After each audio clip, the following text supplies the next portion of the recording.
जंगल की जमीन अचानक जोर से कांप उठी। चारों तरफ डर की सन्नाटा फैल गया।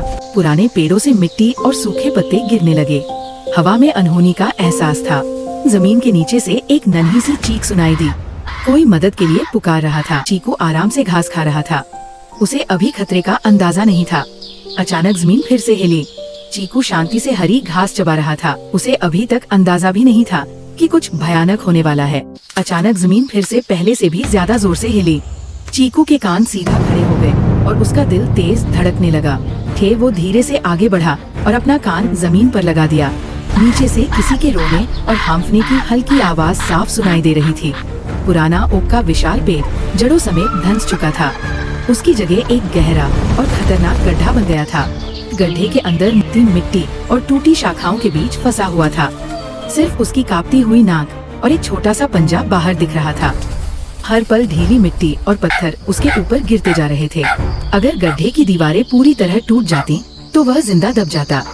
ये दृश्य देखकर चीकू की सांसें तेज हो गई। डर था, लेकिन उससे भी बड़ी उसकी हिम्मत थी। बिना एक पल गवाए वो गड्ढे के अंदर कूद पड़ा।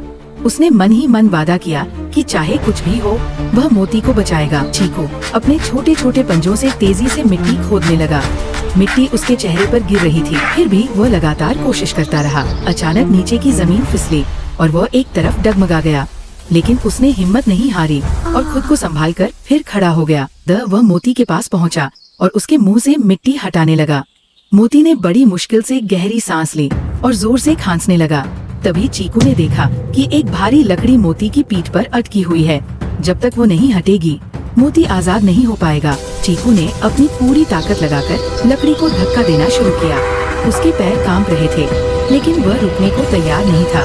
उसी समय गड्ढे की दीवारों में दरारें पड़ने लगी। मिट्टी तेजी से अंदर गिरने लगी और हालात और खतरनाक हो गए। आखिरी बार पूरी ताकत लगाकर चीकू ने जोरदार धक्का दिया। लकड़ी हट गई और मोती तुरंत ऊपर की ओर चढ़ने लगा। दोनों पूरी ताकत से उछलकर गड्ढे से बाहर निकले। उनके बाहर आते ही पीछे से पूरा गड्ढा मिट्टी से भरकर बंद हो गया। ती जमीन पर लेटकर धीरे धीरे सांस लेने लगा।